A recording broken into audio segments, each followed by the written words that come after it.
pode dizer que a dívida do Vasco SAF aumentou? Infelizmente, sim.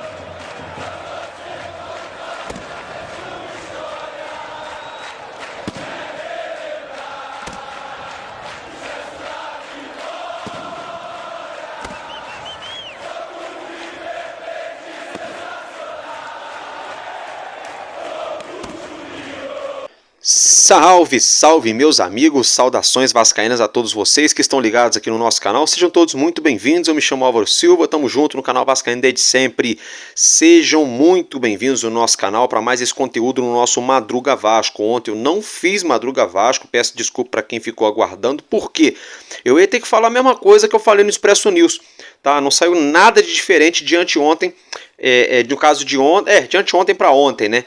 No caso ali, só uma questão envolvendo São Januário, mas eu já tinha dado uma pincelada nesse assunto um dia antes, para não ficar aqui falando mais do mesmo e enrolando vocês, eu prefiro não gravar conteúdo. E hoje sim, tem muita coisa importante que a gente vai abordar. Vamos falar sobre a nova camisa 3, que é um sucesso de vendas, vamos falar sobre a dívida do Vasco, que aumentou, está beirando a casa de R$1 bilhão. Estima-se mais ou menos. Vou falar com vocês aqui sobre o que o Felipe Carregal falou em relação à cláusula do Vasco comprar por R$1.000. Ele classificou como uma pegadinha do Josh Wander e da 777, que nunca teriam como pagar, nunca teriam como efetivamente fazer o aporte. A gente vai abrir aspas para ele aqui. Vamos abrir aspas também para o CFO da SAF do Vasco, Rafael Viana.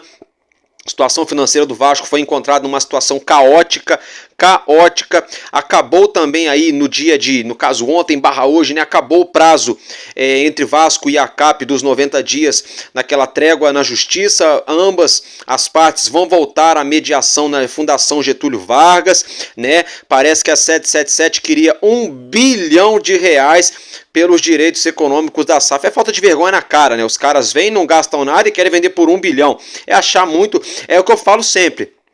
Nada contra os Estados Unidos da América, nada contra o povo norte-americano, mas tem uma meia dúzia de americanos que acham sim que são aí donos do mundo e que acham que o brasileiro é bobo, né? Essa é a grande verdade. A gente vai abordar esse assunto, vamos falar sobre jogadores do Vasco emprestados, né? O futuro destino de alguns deles. Vamos falar sobre Vasco da Gama e Botafogo e eu vou explicar para vocês em que pé está a situação envolvendo a reforma de São Januário, envolvendo também o potencial construtivo. Então nos acompanhe até o final. Vem comigo, tá começando mais um Madruga Vasco no canal Vascaíno desde sempre.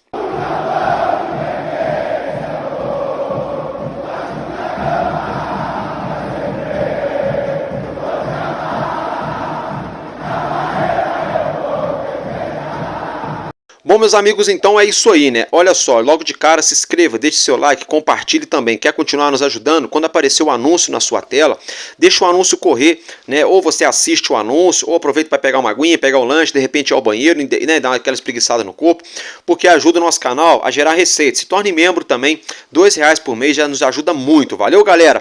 Agora, olha só, logo de cara, assim, ó, papum, sem muita delonga.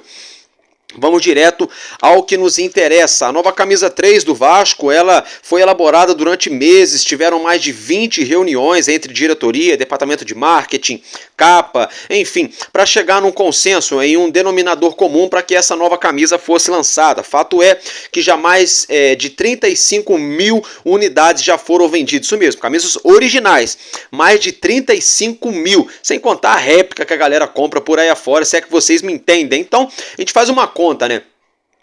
35 mil vezes R$300, R$350, R$350 vezes 1.000, né? R$350 vezes 1.000 já dá 350 mil, não é isso? 350 mil vezes 35, 10 vezes, dá 3,5 milhões. Então, quer dizer, já deu mais de 3, 6, 9, 10, 11, olha, tá beirando na casa de 13 a 14 milhões de reais já de venda de camisas aí, com o quê? Uma semana de lançamento, um pouco menos.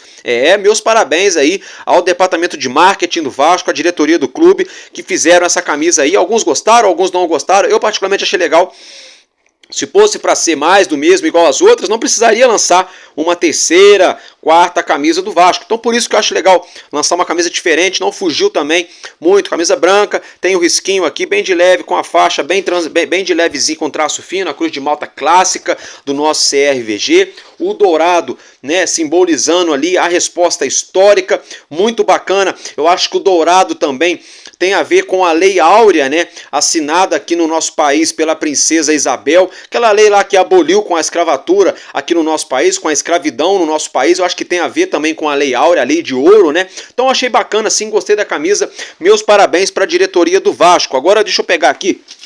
Deixei cair a minha pauta, meus amigos. Olha só, bora então aqui, sem muita delonga, adentrar então em outro assunto. Quero falar com vocês, meus queridos, é sobre a Vasco SAF, né? O Rafael Viana falou aí, né, que a dívida do Vasco aumentou, e o Felipe Carregal falou também sobre aí o aporte. Ele classificou como que a 777 não existe mais, e é verdade. Classificou também, né, que na verdade a 777 deixou rastro de fraude que está sendo investigado. A perícia apontou fraude, tá? E classificou como pegadinha essa história aí. Se a gente não fizer o aporte, vocês recuperam tudo por R$1.000, né? Pois bem, tudo isso aí foi falado, eu vou colocar para vocês. Se a gente não tomar um direito autoral, acompanhe tudo isso, que eu já volto para a gente dar continuidade no nosso conteúdo. A gente pode dizer que a dívida do Vasco SAF aumentou? Infelizmente, sim.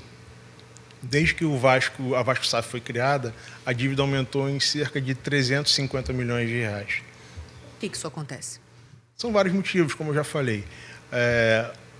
Maior gastos do que receita, o pagamento dos juros das dívidas históricas, má gestão, não aproveitamento de todo o potencial comercial do Vasco. A receita do Vasco é muito menor do que ela deveria ser se você comparasse pelo tamanho da torcida em relação aos outros clubes do Brasil. Então, existem dezenas de ações mapeadas que nós vamos implementar para aumentar essa receita e reduzir os custos. Inclusive, ter um limite para o gasto do futebol. Você pode mandar a sua pergunta, um vídeo de até 30 segundos na horizontal, para esse e-mail que aparece aqui na tela. Então, meus amigos, observem que o Rafael Viana falou, né, a dívida do Vasco, quando a 777 chegou aqui no Vasco, eram 730, 740 milhões, mais ou menos assim, estimativa, tá, gente? Não é número exato, mas era mais ou menos isso. Eles tinham um compromisso de pagar esses 700, ia ficar devendo mixaria na praça. O Vasco ali rapidinho resolveria a questão da dívida, né? Fizeram um acordo de colocarem 700 mil para o futebol, mais 700 mil para pagar as dívidas. Pois bem, eles não colocaram. Aí, logo de cara, surgiu um balanço que o Vasco teria pago 100 e poucos milhões de dívida, teria caído para 600 e poucos milhões. Mas depois apareceram mais de 200 milhões em dívidas ocultas. Aí já foram para 800 e tantos milhões. Porém, todavia, entretanto, Rafael Viana afirmou que, na verdade, a dívida do Vasco aumentou em 350 milhões. Então, 700 com 350, 1 bilhão e 50 milhões. Mas se era 600? 600 com 350, 950 milhões. Ou seja, hoje a dívida do Vasco está na casa de 950 a 1 bilhão, 1 bilhão e 50, 1 bilhão e 100 milhões de reais. Mais ou menos, de 900 e pouco a 1 bilhão e pouco. Sério, eu estou jogando uma estimativa, uma média. É a dívida do Vasco. Olha como aumentou a dívida do clube. Para quem gosta de aplaudir a 777, para alguns pseudos e alguns jornalistas também que fizeram campanha para 777, para quem reclama do que eu falo aqui no canal, das minhas atitudes, do que a gente faz aqui, vai lá de repentemente apoiar aí 3 ou 4 canais de YouTube. Eu não vou nem enumerar, não convém, para mim não compensa ficar aqui classificando A, B ou C ou apontando o dedo para ninguém. Agora, vocês sabem de quem eu estou falando, 3 ou 4 canais aqui no YouTube, fizeram propaganda para 777, deram voz para 777, holofote para 777, e quando nós, torcedores, batíamos de frente com essa situação, eles fomentavam uma briga entre a própria torcida, onde diziam assim, olha, é mentira, essa galera quer instaurar o caos no Vasco, isso tudo é falácia, estamos fazendo o que tem que ser feito, estamos isso, estamos aquilo, eles querem tumultuar, são mensageiros do caos. Não era. Quando eu criei meu canal há quase aí, um pouco mais de 1 ano e meio, quase 2 anos atrás, foi justamente para cobrar a 777. O meu primeiro vídeo aqui no canal foi um vídeo curto, usando essa camisa aqui, que tem o Ace no peito, que é de quando o Vasco foi ali os últimos anos áureos, que o Vasco foi campeão de vários campeonatos em sequência, consecutivos. Eu perguntei, vocês acham, família, que vai demorar muito tempo pra gente ter um time à altura pra honrar essa Cruz de Malta aqui? Foi o primeiro vídeo, porque a 777 estava montando um time pífio na época. Um time pífio na época, que brigou pra não cair. Aí a própria 777 teve que se reinventar, trazer o Paiê, trazer aqui, trazer ali, o Paulinho Paula, coisa e tal, trazer o Maicon. E aí o Vasco conseguiu ali, João Vitor, chegou esse ano, conseguiu ficar. Aí esse ano o elenco deu aquela encorpadinha, alguns jogadores chegaram, outros saíram, começamos mal, depois evoluímos, depois caímos de nível e estamos recuperando de novo. Mas muito se dá também ao trabalho do Paiva, de alguns garotos da base, da superação de alguns jogadores que até nós torcedores já dávamos como ex-atletas. Mas a 777 mesmo, dependesse deles, a gente tinha caído de novo. Se dependesse desses jornalistas, o Vasco estava na mão agora da ACAP, judicializada, como o próprio Felipe Carregal falou, ele foi muito feliz no que ele falou, o Vasco estaria numa novela policial. É o que a gente sempre falava aqui, eu, o Vascaíno do Cerrado, o Laureano, o Careca. Não que eu estou surfando na onda de ninguém não, mas eu sempre bati nessa tecla. Já mostrei aqui no canal por A mais B o documento para vocês que está no Google aí. É só colocar aí 777 Carioca, vai aparecer lá e você critica, ó. Aí você clica, quadro social 0. Dinheiro da empresa, capital 0. Sediada em Delaware, conhecido como paraíso fiscal. Conhecido como lugar onde as pessoas colocam dinheiro e eles não querem saber de onde veio. E até hoje a gente pergunta, quem é o dono da 777 Carioca? Por que esse desejo desenfreado do senhor Jorge Salgado em vender o Vasco para 777? E ó, fazer isso aqui, ó. Bater na porta do Josh Wander lá nos Estados Unidos. Na sede da 777, na época. Aí, tem gente que achava ruim quando eu cobrava o Pedrinho para expor isso para o torcedor. E agora está sendo exposto. Meus parabéns, Pedrinho. Meus parabéns, Paulo Salomão. Meus parabéns, Felipe Carregal. Meus parabéns, Rafael Viana. Mas até então, nós não temos bola de cristal. E eu particularmente não. Eu não tenho acesso ao Vasco, aos documentos do Vasco. Da SAF do Vasco. Ou vocês têm? Eu não tenho. Todo respeito. Então a gente cobrava era isso. Era essas atitudes. A gente queria saber, era isso aí que a gente queria saber. E agora está sendo contado tudo para o torcedor. Está tudo vindo à tona. Essa turma toda está sendo desmascarada. O Carregal falou, a 777 não existe. Era uma pegadinha. E ele ainda falou, foi apontada fraude pela perícia, isso vai ser investigado. E ele enumerou Josh Wander, Steve Pasco e o Lúcio Barbosa. Um cara que usava, não sei se usa ainda, a camisa do Vasco, a Cruz de Malta. Que nós aqui achávamos, agora temos um CEO com identidade, ele só usava a camisa do Vasco, mas usar por usar, eu conheço um monte de gente na rua aí que usa a camisa do Urubu, mas não sabe nem quem joga, não sabe nem que título tem, só usa por usar. Sabe como é? Ele classificou o Lúcio Barbosa no mesmo grupo de Josh Wander e Steve Pasco. O Vasco estava na mão deles ali desgovernado.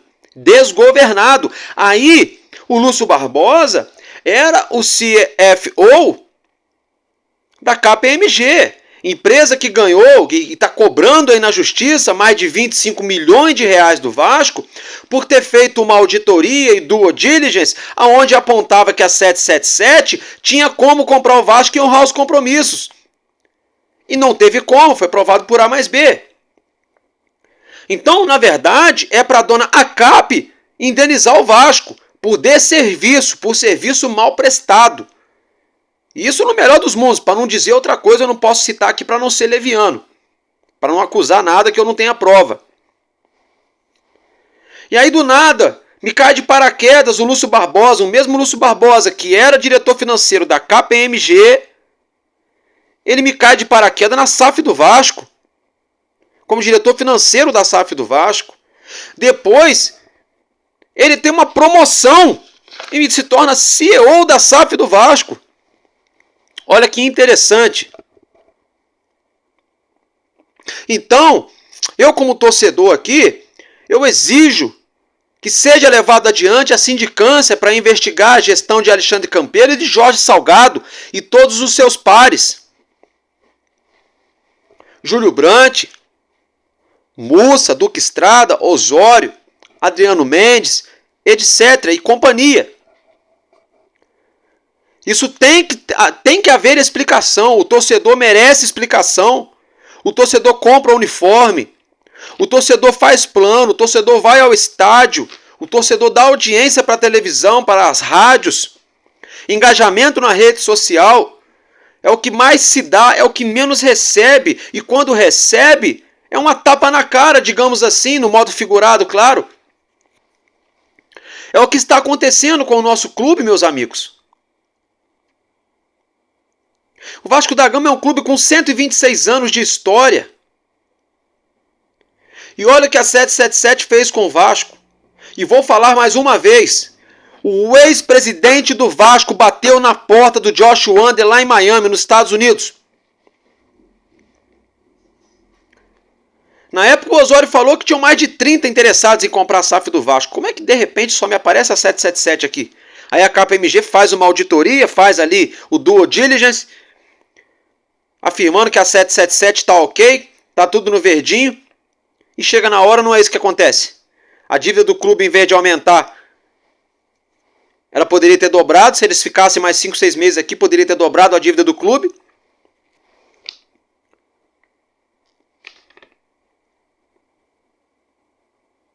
O Vasco brigou para não cair até a última rodada, até o último jogo da última rodada do ano passado. Com eles, o potencial construtivo estava amarrado. Pedrinho entrou, já desenrolou essa situação. Jogadores sendo vendidos caros. E para onde foi o dinheiro? Para onde foi o dinheiro? Então essa turma tem que ser responsabilizada, gente. Eles têm que ser responsabilizados. Agora mudando de assunto, amanhã a gente fala mais sobre isso. Mudando de assunto agora, quero falar sobre ativos do Vasco. Lucas Figueiredo, Capasso e Luca Orediano. Figueiredo está emprestado ao Coritiba até o fim da temporada. O Coritiba não deve exercer o direito de compra, não deve contratar o Figueiredo em definitivo. Não se adaptou. Apenas 3 participações em gols e 30 jogos, ou seja, a cada 10 jogos para participar de um gol. Números muito baixos. Não se encontrou no Coritiba. O Coritiba deve devolvê-lo ao Vasco. Tá? Manuel Capasso está jogando no Olímpia por empréstimo. O Olímpia tem interesse em contratá-lo em definitivo. Tem interesse. Se vai contratá-lo mesmo ou não, é outra história. Vamos aguardar, o tempo vai nos mostrar. E Luca Orediano, que está emprestado ao Cincinnati com opção de compra, ganhou o prêmio de gol mais bonito ali da MLS, da Major League Soccer. Mas o Orediano deixou o Vasco porque o próprio não quis continuar no Vasco, né? Ele queria e coisa e tal, e deixar o clube, não estava satisfeito. Tem gente que defende a volta dele. Não sei, vamos aguardar, né? Se ele tiver com vontade de vestir a camisa do Vasco, se ele quiser realmente jogar no Vasco, tem espaço para ele no elenco tranquilamente.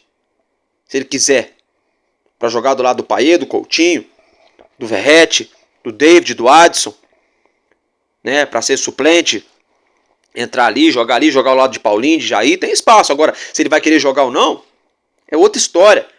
E se o Vasco vai querer trazê-lo de volta também, vamos ver se o Cincinnati vai exercer o direito de compra. Tomara que exerça também. O Vasco recebe o dinheiro para a gente não passar sufoco na temporada do ano que vem. Mantendo esse elenco, traz 4, 5 peças aí, manda alguns embora, contrata outros.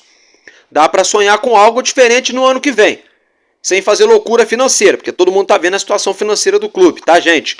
Dito isso, agora eu quero falar com vocês sobre Botafogo e Vasco.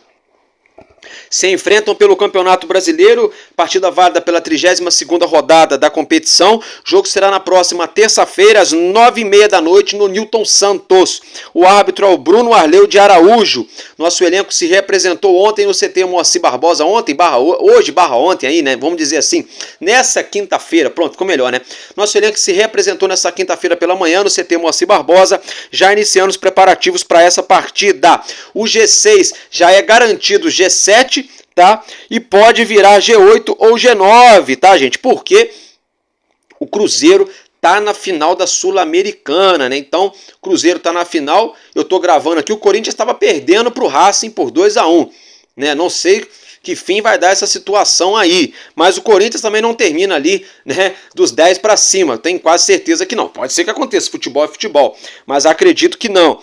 Com isso, né, gente, a gente não pode ficar contando com o G8 e G9 não, a gente tem que fazer a nossa parte. Dar tudo contra o Botafogo, depois dar tudo contra o Fortaleza, depois dar tudo contra o Internacional, e aí vai.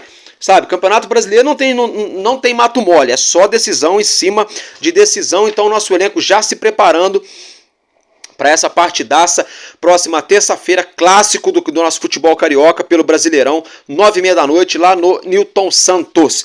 Agora eu quero falar com vocês aqui, sobre São Januário, tá, gente? É o seguinte, tá? A gente tomou conhecimento ontem de que o Vasco recebeu 3 sondagens para vender o potencial construtivo, tá, gente? Uma empresa já no processo de compra, para comprar 30% do percentual de São Januário, tá? E as outras 2 ainda estão ali em vias de apresentar uma proposta.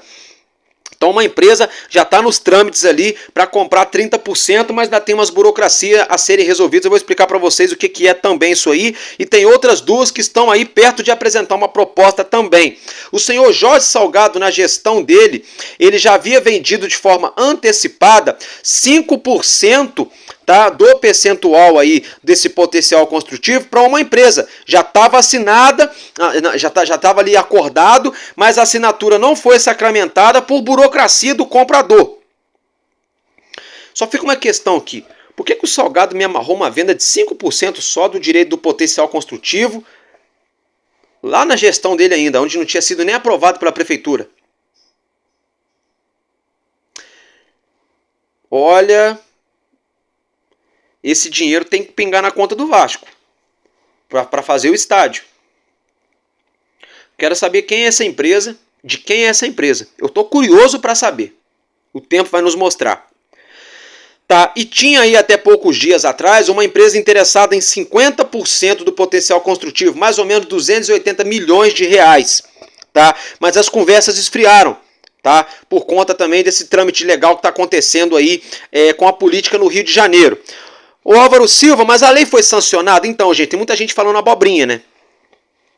Tô vendo alguns torcedores ofendendo a outros torcedores, dizendo que a lei não foi sancionada, não sei o quê. Não, ela foi sancionada sim, lei de número 142/2023. Ela foi sancionada no dia 3 de julho de 2024, até mesmo com uma prerrogativa, que 6% do valor do potencial construtivo tem que ser destinado para infraestrutura na região, no entorno de São Januário. Que é infraestrutura, Álvaro Silva, esgoto, iluminação, calçamento, asfalto, praças. Isso é infraestrutura, saneamento básico.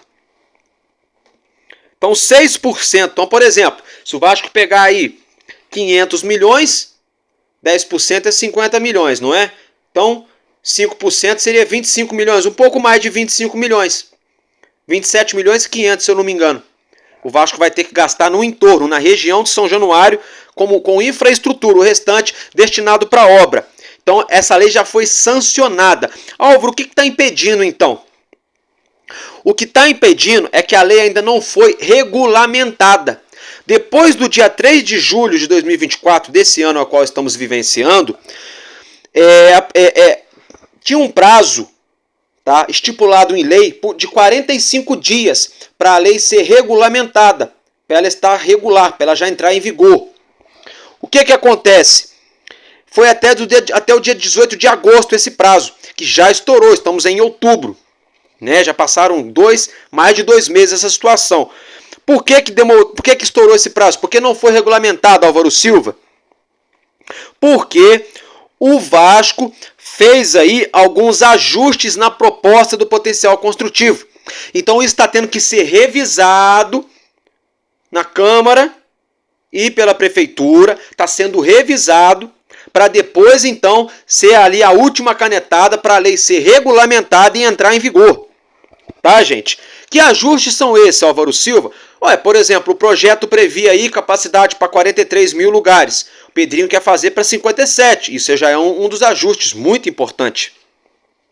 envolve estacionamento, né? Envolve, enfim, mais lugares, mais tempo de obra, N situações. Situações também ambientais, leis ambientais com órgãos, tem que passar em vários gabinetes e órgãos diferentes, né? Como, por exemplo, ali, teto retrátil, não retrátil. Então, esses ajustes que o Vasco propôs em cima de um projeto que já havia sido aprovado, é por isso que está demorando um pouco. E por isso também que o vereador Pedro Duarte protocolou um pedido junto à Prefeitura do Rio de Janeiro, anteontem, né, pedindo ali informações, né, sobre esse processo, em que pé está todo esse processo aí de regulamentação. Então vocês estão entendendo o que está acontecendo? Então, só para recapitular, a lei do potencial construtivo ela foi sancionada, lei de número 142/2023. Ela foi sancionada no dia 3 de julho de 2024. Tá? Tinha-se um prazo de 45 dias para ela ser regulamentada, que seria até o dia 18 de agosto. Mas o Vasco pediu alguns ajustes no projeto de lei envolvendo a obra de São Januário. Com esses ajustes, o prazo excedeu. Por que excedeu? Porque tem que passar por vários órgãos diferentes. Órgãos ambientais, órgãos políticos, enfim, tudo isso atrasou. E com esse atraso, o vereador Pedro Duarte protocolou um pedido junto à Prefeitura do Rio de Janeiro, pedindo informações de que, no caso, em que pé está esse processo de regulamentação da lei do potencial construtivo. Então a lei está sancionada, tá, gente? Ela foi aprovada, foi sancionada. Ela não foi regulamentada, não por má vontade também da Prefeitura, mas porque o Vasco pediu alterações. E quando o Pedrinho falou que queria botar São Januário para 57 mil, todo mundo aplaudiu. Aí agora que está atrasando um pouco por essas situações, já tem gente criticando, falando que não vai sair, que só em 2026, nas próximas eleições e não sei o quê. Vamos com calma, vamos estudar as coisas, vamos ler a reportagem na íntegra. O GE, por exemplo, fez um ótimo trabalho, entra lá no GE, lê a reportagem inteira. Esqueci, hoje em dia a maior parte das pessoas não tem paciência para ler, né? A maior parte das pessoas quer ouvir o áudio na velocidade 2. Né? Infelizmente está no mundo muito acelerado hoje em dia, é complicado. Não critico, mas o que eu critico é a pessoa não ter paciência para ler ou para ouvir, mas ter muito tempo para criticar. Aí é onde eu critico. A pessoa não ter paciência, não ter tempo para ler uma reportagem e ouvir, ok. Mas já que você não sabe do assunto, então dá uma segurada, igual eu. Eu, antes de eu criticar alguma coisa, de eu elogiar alguma coisa em relação ao Vasco, para trazer para vocês, eu tenho que ser o primeiro a me debruçar sobre o assunto. A me inteirar, a me informar, ligar para um amigo, ligar para outro, às vezes para um advogado, às vezes ler uma reportagem inteira, reler de novo, reler outra vez, pegar pontos importantes, relevantes, anotar, estudar em cima do assunto, para eu trazer uma notícia para vocês. E mesmo assim, às vezes a gente dá erro, a gente é ser humano, às vezes entende errado, às vezes passa alguma coisa despercebido, muito importante.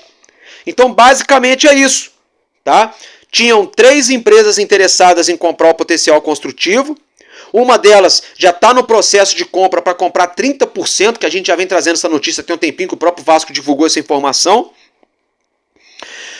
E outras 2 estão aí prestes a apresentar uma proposta formal para o nosso clube. A gestão do senhor Jorge Salgado já vendeu 5% para uma empresa que a gente não sabe qual é, que ainda não foi sacramentada por burocracia da própria empresa compradora. Então, hoje o Vasco só pode vender 95%, porque 5% já estava vendido pelo Salgado. Tá, gente? E tinha uma outra empresa interessada em comprar 50%, mas as conversas esfriaram. Então, se essa venda acontecesse, o Vasco estaria caminhando para vender 85% já do potencial construtivo. Mas vamos com calma. Como você fala em italiano, piano piano se va lontano. Com calma a gente chega lá. Devagar você chega lá. Vamos com calma, vamos acreditar. Vamos deixar de ser pessimista. Vamos deixar de acreditar em qualquer coisa que falam por aí na rede social. Tá, meus amigos? Essa é a real situação de São Januário, para ficar o registro aí para vocês. Tá? E a situação da SAF é aquilo. É aquilo que a gente viu aí, o Carregal e o Rafael Viana falando.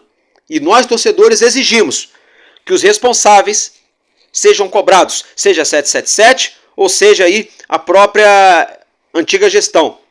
E se tratando de 777 ACAP e Vasco e ACAP acabou o prazo lá no arbitral, na trégua de 90 dias, e vão voltar para o arbitral de novo. Com isso, o Vasco pode conseguir vencer essa situação no arbitral e a gente pode ficar com tudo. Vamos aguardar.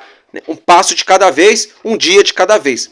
Tá bom, meus amigos? Vou ficando por aqui. Um casaca no coração de cada um de vocês. Tamo junto e enquanto houver um coração infantil, nosso Vasco da Gama será imortal. Vascaíno desde sempre. Valeu e tamo junto, Vasco!